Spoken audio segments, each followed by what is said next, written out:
दुनिया के बड़े टेक जायंट को हराने के लिए हमेशा बिलियंस ऑफ डॉलर्स की फंडिंग नहीं चाहिए होता है, कभी कभी सिर्फ नॉइज ही काफी होता है। आज इंडिया के हर तीसरे इंसान के रिस्ट पर एक स्मार्ट वॉच है, लेकिन 2014 में ऐसा नहीं था। तब स्मार्ट वॉच एक अमीर का खिलौना था। और फिर आए दो भाई, अमित खत्री और गौरव खत्री। इन्होंने एक ऐसा ब्रांड बनाया जिसने एप्पल और सैमसंग के मार्केट शेयर को हिला कर रख दिया। बिना किसी फंडिंग के और बिना किसी बड़े इन्वेस्टर के इन्होंने स्मार्ट वेयरेबल इंडस्ट्री में इतना नाम कमाया। ये कहानी है नॉइस का, इंडिया का सबसे बड़ा वेयरेबल ब्रांड। ये कहानी शुरू होता है 2014 में। अमित और गौरव ने नोटिस किया कि इंडिया में स्मार्टफोन्स तो बढ़ रहे हैं, लेकिन एसेसरीज के नाम पर सिर्फ सस्ता प्लास्टिक मिल रहा है। और तभी उन्होंने शुरू किया GoNoise.com, एक ऐसा प्लेटफॉर्म जहां वो फोन केसेस बेचते थे। लेकिन वो जानते थे कि फोन केसेस बेचकर वो रेवोल्यूशन नहीं ला सकते। उन्होंने मार्केट रिसर्च किया और देखा कि इंडिया का यूथ फिटनेस और म्यूजिक की तरफ जा रहा है। और 2018 में उन्होंने एक बड़ा रिस्क लिया। उन्होंने केस बेचना बंद किया और स्मार्ट वेयरेबल्स और ऑडियो में कदम रखा। उस समय लोग हंसते थे कि एप्पल के सामने कौन टिकेगा, और उन्हें पता था कि इंडियन कंज्यूमर को महंगा नहीं, वैल्यू चाहिए। और इसी के कारण उन्हें स्मार्ट वेयरेबल इंडस्ट्री में सक्सेस भी मिला। नॉइस के सक्सेस का 3 बड़ा कारण है। पहला कारण है अफोर्डेबल प्रीमियम। उन्होंने 25,000 के फ्यूचर्स 2,500 में दिए, वो भी अच्छे क्वालिटी के प्रोडक्ट्स के साथ। दूसरा कारण है listening to the customers. Noise ने कभी टीवी एड्स पर पैसा नहीं उड़ाया। उन्होंने अमेज़न और फ्लिपकार्ट का रिव्यूज पढ़ा। अगर किसी ने कहा बैटरी कम है तो अगले मॉडल में बैटरी डबल कर दिया। और तीसरा और सबसे मेन कारण है एजिलिटी।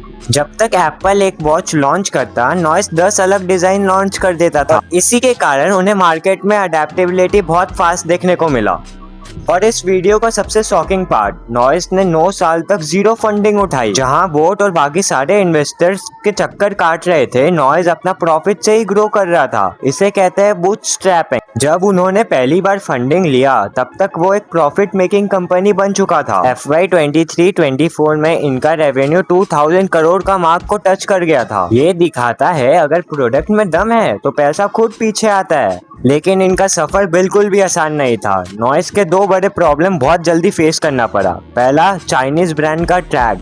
इससे लड़ने के लिए उन्होंने मेक इन इंडिया का हथियार अपनाया, और आज इनका 90% प्रोडक्शन इंडिया में ही होता है। और दूसरा रीजन है कंपटीशन। फायरबोल्ट और बोट जैसे कंपनीज ने इनके साथ प्राइस वॉर शुरू कर दिया था और इनका मार्जिन्स खत्म होने लगा था। नॉइस ने यहाँ पर ब्रांड वैल्यू पर फोकस किया। उन्होंने विराट कोहली और तापसी पन्नू को लाया ताकि लोग नॉइस को सिर्फ सस्ता नहीं, कूल भी समझने लगे। और अब नॉइस रुकने वाला नहीं है। वो अब स्मार्ट वॉचेस से आगे निकल चुका है। अब वो स्मार्ट रिंग्स में एंटर कर रहा है, और वो अब सिर्फ इंडिया नहीं बल्कि ग्लोबल मार्केट जैसे UAE और US में भी एप्पल को टक्कर देने की तैयारी कर रहा है। उनका नया फोकस है डीप टेक और AI driven health monitoring. Noise का कहानी हमें सिखाता है कि बिजनेस करने के लिए सिर्फ IIT या IIM का डिग्री या करोड़ों का फंडिंग का जरूरी नहीं है। जरूरी है तो सिर्फ कस्टमर की आवाज सुनना। नॉइस ने शोर मचाया नहीं, उन्होंने शोर को सुना। अगली बार जब आप अपने स्मार्ट वॉच में स्टेप्स देखे,